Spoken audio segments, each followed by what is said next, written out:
आदरणीय दर्शक महानुभावहरू नमस्ते। आउनुहोस् आजको मेरो युट्युब च्यानलमा यहाँहरूलाई हार्दिक स्वागत गर्न चाहन्छु। सदा चाहिँ आज मैले यहाँहरूलाई लोकसेवा आयोगसँग सम्बन्धित एउटा अर्को नयाँ विषयवस्तु ल्याएर आजको यस एपिसोडमा उपस्थित भएको छु। आजको मेरो यस एपिसोडमा म मुख्यतया यहाँहरूलाई आर्थिक कूटनीतिको बारेमा चर्चा गर्ने प्रयास गर्न गइराखेको छु। लोकसेवा आयोगको नायब सुब्बा वा शाखा अधिकृत तहको परीक्षाका लागि यो एकदमै महत्त्वपूर्ण टपिकको रूपमा रहेको छ। नेपालको कन्टेक्स्टमा अझ आर्थिक कूटनीति अझ धेरै महत्त्वपूर्ण विषयवस्तुको रूपमा रहेको छ। त्यसले गर्दा समष्टिगत नेपालको अर्थतन्त्र पढ्नुपर्ने अथवा नेपालको परराष्ट्र नीति पढ्नुपर्ने जोसुकै विद्यार्थीका लागि पनि आर्थिक कूटनीति भन्ने टपिक्स एकदम महत्त्वपूर्ण आउँछ। त्यसैले आउनुहोस् आर्थिक कूटनीतिको बारेमा आजको यस टपिक्सको बारेमा जानकारी लिउँ। त सबभन्दा पहिला मित्रहरू आर्थिक कूटनीति भनेको के हो त भनेर जान्नुभन्दा पहिला यहाँले कूटनीति भनेको के हो, डिप्लोमेसी, त्यसको बारेमा अलिकति जानकारी लिनुपर्ने हुन्छ। डिप्लोमेसी भन्ने बित्तिकै हामीले के कुरा बुझ्छौँ भन्दा कुनै पनि देशको आफ्नो राष्ट्रिय नीतिहरू हुन्छ जो चाहिँ संविधानद्वारा गाइडेड हुन्छ। राष्ट्रको आफ्नो चाहिँ आवश्यकताहरू हुन्छ, प्राथमिकताहरू हुन्छ, त्यसका लागि नेसनल इन्ट्रेस्ट हुन्छ, राष्ट्रिय हित भन्ने हुन्छ। नेपालको संविधानको भाग 5 धारा 5 मा चाहिँ नेसनल इन्ट्रेस्टको कुरा गरिएको छ। हो तिनी कुराहरू राष्ट्रको नीतिहरूलाई विदेशमा एक्सटेन्सन गर्ने the acting arms of foreign policy भन्छौँ। फरेन पोलिसीको काम गर्ने हातहरू भनेको के हो त कूटनीति हो। कूटनीति मार्फत विदेश नीतिहरू चाहिँ परिचालन हुन्छ। त्यसले गर्दा कूटनीति भनेको यो एक्टिङ आर्म्स हो। फरेन पोलिसी एउटा नीति मात्रै हो।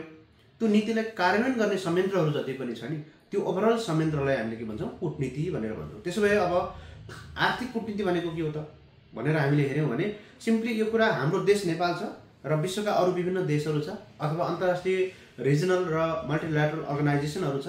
ती अर्गनाइजेसनहरूसँग आर्थिक टपिक्समा हामी कसरी बातचित गर्छौँ र त्यसबाट नेपालको समष्टिगत अर्थतन्त्रलाई र राजनीतिक परिवेशलाई कसरी फाइदा दिलाउन सकिन्छ भन्ने कुरा नै वास्तवमा के हो त आर्थिक कूटनीति हो। त्यसले गर्दा आर्थिक कूटनीति भनेको सिम्पल ल्याङ्ग्वेजमा भन्नुपर्दा use of political power for economic gain अथवा use of political power for economic gain. यसको अर्थ कुनै पनि देशको आफ्नो पोलिटिकल पावर जुन छ नि, पोलिटिकल इन्फ्लुएन्स छ, त्यो पोलिटिकल पावर अथवा त्यो प्रकारको पोलिटिकल इन्फ्लुएन्सलाई एक्सटेन्सन गर्ने विदेशमा आफ्ना जति पनि अन्तर्राष्ट्रिय सङ्गठनहरू छन् अथवा निकायहरू छन् ती निकायहरूमा एक्सटेन्सन गरेर त्यसको आधारमा इकोनोमिक बेनिफिट लिने एउटा त्यो।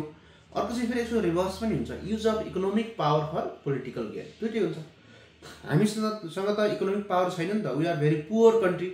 त्यो भएको कारणले गर्दा हामीले हाम्रो पोलिटिकल पावरलाई युज गरेर हाम्रो आर्थिक अर्थतन्त्रलाई सुधार गर्ने त्यो कुरालाई हामी हाम्रो कन्टेक्स्टमा आर्थिक कूटनीति भन्छौँ। तर अमेरिका, चीन जस्ता देशहरू जोसँग ठुलो आर्थिक पावर छ ती आर्थिक पावर भएका देशहरूले त्यो आर्थिक पावरलाई युज गरेर आफ्नो पोलिटिकल जुन इन्ट्रेस्ट छ त्यसलाई चाहिँ बढावा दिन्छन्। हो यो कामलाई हामी आर्थिक कूटनीति भनेर भन्छौँ। त्यसले गर्दा use of political power for economic gain and use of economic power for political gain. तपाईँसँग के छ, तपाईँसँग यदि पोलिटिकल पावर राजनीतिक रूपमा तपाईँ इन्फ्लुएन्सर हुनुहुन्छ भने त्यो इन्फ्लुएन्सिङ पावर युज गरेर आफ्नो इकोनोमी डेभलप गर्नुहोस् विदेशमा कूटनीति मार्फत।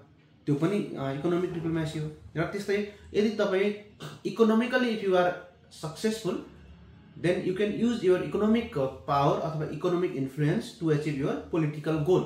त्यसलाई हामीले के भन्छौँ त आर्थिक कूटनीति भनेर भन्छौँ। यो चाहिँ परम्परागत ट्रेड डिप्लोमेसी जुन छ नि त्यही ट्रेड डिप्लोमेसी व्यापार डिप्लोमेसीकै एउटा परिष्कृत रूप हो। किन भन्दा हामीले अलिक पहिला विश्वमा हेऱ्यौँ भने यहाँ चाहिँ यो इकोनोमीका अन्य एस्पेक्टहरू आएकै थिएन नि। जस्तो वैदेशिक रोजगारीको कुरा धेरै पुरानो कुरा होइन नि त, यो वैदेशिक लगानीको कुरा यो पनि नयाँ कुरा हो। त्यस्तै गरेर हामीले अरू चाहिँ साझेदारीका कुराहरू होइन, विश्वका फन्डका परिचालनका कुराहरू, कार्बन व्यापारका कुराहरू, अन्तर्राष्ट्रिय सन्धि सम्झौताका कुराहरू धेरै पुराना कुराहरू छैन नि। त्यसले गर्दा पहिला यो चाहिँ ट्रेड डिप्लोमेसी थियो।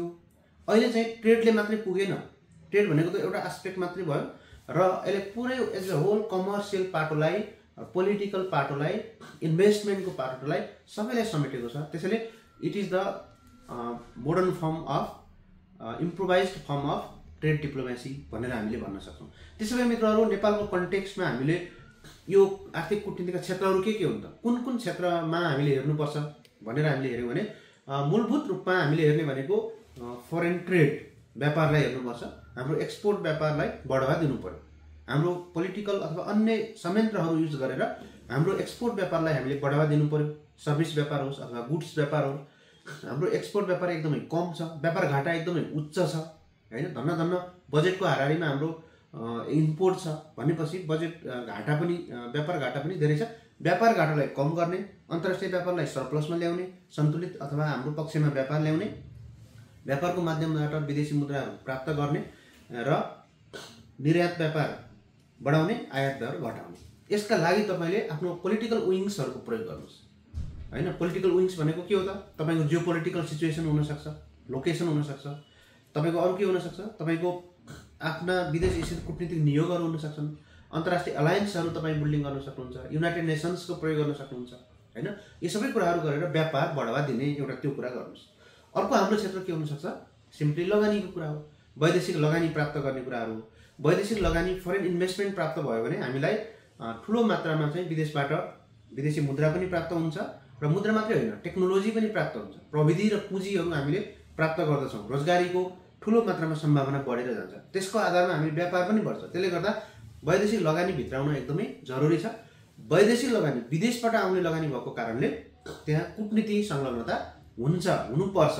हाम्रो कूटनीतिक फेलर भएको कारणले नै वैदेशिक लगानी पनि नआउन सक्दछ। त्यसले गर्दा हाम्रो अर्को एउटा पाटो के हो त? वैदेशिक लगानी, फरेन डाइरेक्ट इन्भेस्टमेन्ट अथवा फरेन पोर्टफोलियो इन्भेस्टमेन्टहरू हुन सक्दछ। र अर्को एउटा महत्त्वपूर्ण पाटो हाम्रो आर्थिक कूटनीतिको भनेको वैदेशिक पर्यटन हो। विदेशबाट पर्यटन टुरिस्टहरू जब नेपालमा घुम्न आउँछन् नि, तिनीहरूले पनि विदेशी मुद्रा लिएर आउँछन्, नेपालमा खर्च गर्छन्, नेपालको उपभोग बढ्छ, आम्दानी बढ्छ हैन। हो त्यसले गर्दाखेरि पर्यटनको क्षेत्र बढाउने, पर्यटनलाई विश्व मानचित्रमा नेपाललाई चिनाउने, पर्यटकीय आकर्षक गन्तव्यको रूपमा नेपाललाई स्थापित गर्ने, त्यो कामको लागि हामीले कूटनीति युज गर्न सक्छौँ। हाम्रा विदेशमा रहेका जति पनि कूटनीतिक नियोगहरू छन् नि, ती नियोगहरू तल खाएर बस्ने नियोग होइनन्। तिनको काम के हो? तिनको नेपालको ब्रान्डिङ गर्ने हो। They are branding ambassador of Nepal no. तिनीहरूले नेपालको ब्रान्ड गर्ने हो, नेपालको चाहिँ ट्रेड फेयरहरू गर्ने, विदेशमा गएर नेपालको बारेमा प्रचार प्रसार गर्ने, त्यहाँबाट टुरिस्टहरू भित्राउने, त्यो कामका लागि परिचालित हुनुपर्छ। हो त्यसलाई भन्छौँ हामी कूटनीति। त्यस्तै अर्को भनेको वैदेशिक सहायता। अहिलेको जगतमा हाम्रो व्यापार घाटा हेर्नुभयो भने ठुलो चाहिँ व्यापार घाटा छ, ठुलो बजेट घाटा पनि छ। त्यसले गर्दा हामी कहाँ बजेट घाटालाई पूर्ति गर्नका लागि पनि वैदेशिक सहायता चाहिन्छ। त्यो वैदेशिक सहायता अनुदान परिचालन गर्ने, वैदेशिक ऋणहरू परिचालन गर्ने, पुँजीहरू ल्याउने, टेक्निकल असिस्टेन्सहरू ल्याउने, यो सबै कुरा पनि के हो त? वैदेशिक कूटनीतिको एउटा पाटो हुन सक्दछ मित्रहरू। र अर्को अहिले हाम्रो एकदमै महत्त्वपूर्ण कुरा भनेको के हो त? वैदेशिक रोजगारी, फरेन इम्प्लोयमेन्ट। नेपालमा 30 लाखभन्दा बढी मान्छेहरू वैदेशिक रोजगारीमा इन्भल्भ भएको पाइन्छ र तिनीहरू धेरै जसो डर्टी खालको चाहिँ काममा हैन, त्यस्तो खालको एकदमै डेन्जरस किसिमको काममा इन्भल्भ भएको पाइन्छ। तिनीहरूको कयौं सबहरू नेपालमा दिनादिन आइराखेको अवस्था छ भने यो एकदमै जटिल अवस्था छ। यो वैदेशिक रोजगारीलाई सुरक्षित बनाउने, भरपर्दो बनाउने, यसलाई चाहिँ एकदमै प्रभावकारी बनाउने, एकदम स्किल्ड मेन पावरहरूलाई पठाउने, तिनीहरूको जीवन र कामको ग्यारेन्टी गर्ने, मानव अधिकारको ग्यारेन्टी गर्ने, त्यसका लागि ती देशहरूसँग चाहिँ हामीले डिल गर्नु पर्यो। श्रम समझौता गर्ने हो कि, श्रम सहचारी राख्ने हो कि, अथवा श्रमिकको उपचारको लागि व्यवस्थाहरू मिलाउने हो कि, श्रमिकको ओभरअल चाहिँ व्यवस्थापन मिलाउनु पर्यो। हो त्यो पनि हाम्रो के हो त? वैदेशिक आर्थिक कूटनीतिको एउटा महत्त्वपूर्ण पार्ट हो। त्यसले गर्दा अन्तर्राष्ट्रिय व्यापार, वैदेशिक लगानी, वैदेशिक सहायता, विदेशी पर्यटन र वैदेशिक रोजगारी र त्यति मात्रै होइन, यो बाहेकका अन्य प्रविधिहरू भित्राउनेदेखि लिएर इन्टरनेसनल जगतमा हामी चाहिँ आफ्नो छविलाई उच्च बनाउने सम्बन्धमा जति पनि कामहरू गर्छौँ नि, इकोनोमीलाई सेन्टरमा राखेर त्यसलाई भन्छ आर्थिक कूटनीति। त यसको आयामहरू के छन् त भनेर हामीले हेर्यौँ भने आर्थिक कूटनीतिलाई मुख्यतया हामीले द्विपक्षीय कूटनीति जस्तो नेपाल भारत, नेपाल चीन, नेपाल बङ्गलादेश, नेपाल अमेरिका, यसरी दुई पक्षको बीचमा पनि हेर्न सक्छौँ। त्यस्तै यसलाई बहु रिजनल पनि एउटा रिजनमा हेर्न सक्छौँ, जस्तो सार्क रिजन, साप्टा रिजन हैन, बिमस्टेक रिजन। यो कुरालाई के भन्छ? रिजनल, रिजनका केही देशहरूको बीचमा पनि हामीले आर्थिक कूटनीति परिचालन गर्नुपर्ने हुन्छ। र अर्को चाहिँ अन्तर्राष्ट्रिय बहुपक्षीय मल्टिल्याटरल अर्गनाइजेसन्सहरू छन्, जस्तो WTO, WCO, united nations organisation लगायतका बहुपक्षीय छन् जहाँ चाहिँ नेपाल पनि मेम्बर छ। त्यहाँ पनि हामीले यस्तो खालको डिप्लोमेसीहरू प्रयोग गर्नुपर्ने हुन्छ। अब आर्थिक कूटनीतिको महत्त्व के छ अथवा उद्देश्य के हो, किन चाहिन्छ यो भन्ने बारेमा हामीले हेर्यौँ भने पहिलो कुरा त राष्ट्रको छविलाई विदेशमा प्रचार प्रसार गर्ने हो, त्यसको लागि आर्थिक कूटनीति चाहिन्छ। दोस्रो कुरा हामीले आर्थिक रूपमा सबलीकरण गर्नका लागि विदेशको पुँजी र प्रविधि हामीलाई चाहिएको हुन्छ, त्यो ल्याउने हो। तेस्रो कुरा हाम्रो व्यापार प्रवर्धन गर्ने। व्यापार प्रवर्धन गरिसके पश्चात हामीले विदेशबाट व्यापार सन्तुलनलाई हाम्रो पक्षमा पार्ने हो। त्यति मात्र होइन मित्रहरू, अन्य देशहरूसँग सुमधुर सम्बन्ध कायम गरेर हाम्रा एक्सपोर्टहरू प्रवर्धन गर्ने, लगानीहरू प्रोत्साहन गर्ने, पर्यटनहरूलाई बढावा दिने, होइन, वैदेशिक सहायतालाई भरपर्दो रूपमा प्राप्त गर्ने, अनि त्यहाँ जाने नेपाली दाजुभाइ दिदीबहिनीहरूको जुन रोजगारीमा जानुहुन्छ उहाँहरूको लागि चाहिँ सुरक्षित र भरपर्दो गन्तव्य स्थलको पहिचान गर्ने, यो कामको लागि हामीलाई आर्थिक कूटनीति चाहिएको हो। र त्यस्तै अब यो आर्थिक कूटनीतिमा नेपालमा कस्ता खालका समस्याहरू देखिएका छन् त भनेर हेऱ्यौँ भने, हेर्नुहोस् मित्रहरू, नेपालमा कूटनीति क्षेत्र एकदमै कमजोर अवस्थामा रहेको छ। झन् आर्थिक कूटनीति झन् भयावह अवस्थामा छ। यो राज्यको प्राथमिकतामा कहिले पनि परेको छैन।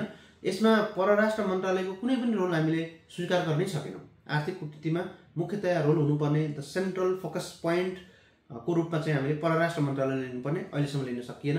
आर्थिक कूटनीतिलाई सञ्चालन गर्ने विभिन्न निकायहरू अलग अलग छन् नि त, यो निकायहरूलाई निकायगत समन्वयको अभाव पनि देखियो। अनि आर्थिक कूटनीति परिचालन गर्ने सिलसिलामा दक्ष र प्रभावकारी जनशक्तिहरू पनि छैन। आर्थिक कूटनीतिको अलग्गै हामीले नीतिगत दस्तावेजहरू पनि बनाउन सकेका छैनौँ। र त्यस्तै सरकार परिवर्तन भइरहने, त्यसले गर्दा नीतिहरू पनि परिवर्तन भइरहने र विदेशीहरूले हाम्रो चाहिँ राष्ट्रिय जुन नीतिहरू छ त्यसलाई पनि त्यति धेरै वास्ता नगर्ने। किन भन्दा सरकार परिवर्तन भइराखेको हुन्छ, पोलिसीगत स्टेबिलिटी छैन, गभर्मेन्टल स्टेबिलिटी छैन, त्यसले गर्दा हाम्रो कूटनीति पनि प्रभावकारी छैन। त्यसो भए के अवसर नै छैन नि त नेपालको वैदेशिक आर्थिक कूटनीतिमा? भन्दा पर्याप्त अवसरहरू छन्। के छन् त भन्दा जस्तो नेपालले 183 देशहरूसँग हामीले के गरेका छौँ त अहिलेसम्म? कूटनीतिक सम्बन्ध कायम गरिसकेका छौँ। विश्वका अधिकांश देशहरूलाई 90% देशहरूभन्दा बढी देशसँग हामीले आर्थिक कूटनीति परिचालन गरेका छौँ भनेपछि हाम्रा मित्रहरू धेरै छन्। विश्वव्यापी रूपमा हामी जहाँ पनि जान सक्छौँ। हाम्रो कुनै पनि घोषित शत्रु देश छैन अहिलेसम्म, है। विश्वका कयौँ देशका शत्रु देशहरू हुन्छन्, होइन, आजीवन जानी दुश्मन देशहरू हुन्छन्। हामीसँग त्यस्तो कोही पनि शत्रु छैन अहिलेसम्म। जति छन् कोही मित्र छन्, कोही सम्बन्धै नभएका छन्, तर कोही पनि शत्रु छैन। त्यस्तै हामी कहाँ रिजनल इन्टिग्रेसन भएका छौँ। साप्टा, बिमस्टेक लगायतका संस्थाहरू रिजनल र इन्टरनेसनल्ली हामी इन्टिग्रेटेड भएको अवस्था छ। WCO को मेम्बर छौँ, WTO को मेम्बर छौँ। त्यस्तै हामीसँग युनाइटेड नेसन्सको मेम्बर छौँ। हामी शान्ति सेना युनाइटेड नेसनमा पठाउने 5औं वा 6औं ठुलो देशको रूपमा हामी रहेका छौँ। त्यस्तो हाम्रो ग्लोबल इन्फ्लुएन्स अन्तर्राष्ट्रिय जगतहरूमा रहेको छ। अनि राजनीतिक परिवेश पनि परिवर्तन भएको छ। झन् जेनजीको सरकार आएको छ, नागरिक सरकार आएको छ। सुधारका धेरै अवसरहरू हामीसँग अहिले देखिएका छन्। त्यस्तै हामीसँग विप्रेषणका पर्याप्त सम्भावनाहरू छन्। व्यापार, लगानी, पर्यटन, सहायता र वैदेशिक रोजगारीमा उल्लेख्य सम्भावनाहरू देखिएका छन्। त्यसो भए अब के गर्ने त आर्थिक कूटनीतिलाई सबल बनाउन भन्दा पहिलो कुरा त आर्थिक कूटनीतिको बारेमा एउटा हामीसँग ओभरअल एउटा नीतिगत दस्तावेज बनाउनु पर्ने हुन्छ। दोस्रो कुरा, हामीले त्यो आर्थिक कूटनीति परिचालन गर्नका लागि परराष्ट्र मन्त्रालयलाई केन्द्रीय निकायको रूपमा तोक्नुपर्ने हुन्छ। त्यस्तै अर्को कुरा, हामीले आर्थिक कूटनीति परिचालनसँग सम्बन्धित जति पनि निकायहरू छन् नि, ती निकायहरूको रोल चाहिँ आइडेन्टिफाई गर्नुपर्छ। त्यस्तै अर्को चाहिँ आर्थिक कूटनीति परिचालन गर्नमा तोकिएका निकायहरूको बिचमा समन्वय गर्नुपर्छ। त्यस्तै अर्को, हामीले आर्थिक कूटनीति परिचालन गर्नका लागि सम्भाव्य क्षेत्रहरूको पहिचान गर्ने र तिनको विकास र विस्तार गर्नुपर्छ। हाम्रो देशभित्रको अवस्थालाई हामीले स्ट्रेन्थेन गराउनु पर्दछ। विदेशीको हकमा, विदेशीको नजरमा हामी चाहिँ एकदम सक्षम छौँ, सबल छौँ भन्ने कुरा हामीले देखाउनु पर्नेछ। त्यति मात्रै होइन, हाम्रा जनशक्ति त्यो अनुसारको वार्ता गर्ने, त्यो अनुसारको कूटनीतिक ल्याकत राख्ने जनशक्तिको हामीले विकास गर्नुपर्नेछ। अनि त्यस्तै हामीले सरकार परिवर्तन भए पनि नीतिहरू हाम्रा कन्सिस्टेन्ट बनाउनु पर्नेछ। यो कुराहरू गऱ्यौँ भने हामीले आर्थिक कूटनीतिबाट मुलुकको सर्वाङ्गीण विकासमा हामीले धेरै ठुलो सफलता प्राप्त गर्नेछौँ। त मित्रहरू, निष्कर्षमा के भन्न सकिन्छ भन्दा आर्थिक कूटनीति राष्ट्रको सर्वाङ्गीण विकासका लागि विदेशबाट पुँजी र प्रविधि भित्राउने एउटा महत्त्वपूर्ण कूटनीतिक औजार हो। यसको सुरुवात 1990 को दशकमा भएको पाइन्छ। ट्रेड डिप्लोमेसीकै यो विस्तारित रूप हो। नेपालमा यसको पर्याप्त सम्भावनाहरू छन्।